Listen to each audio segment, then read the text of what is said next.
गेल्या 2 वर्षांपासून नोकरी लावून देण्याची आमिष दाखवत टप्प्याटप्प्याने RTGS, फोनपे आणि गुगल पेच्या माध्यमातून पैसे स्वीकारून सुमारे 4 जणांनी तब्बल 25 लाख रुपयांची फसवणूक केल्याचा प्रकार समोर आला आहे।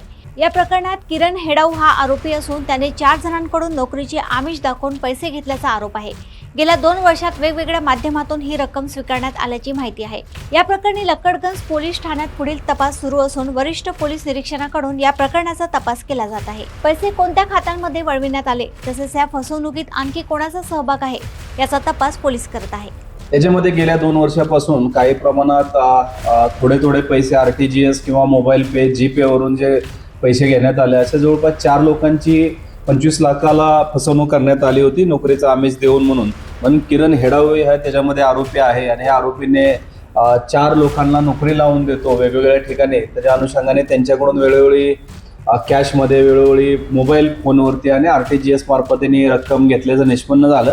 त्याच्या अनुषंगाने त्याच्यावरती आपण गुन्हा दाखल केलेला आहे। पुढील तपास आमच्या लक्कडगंजचे सिनियर PI करत आहेत।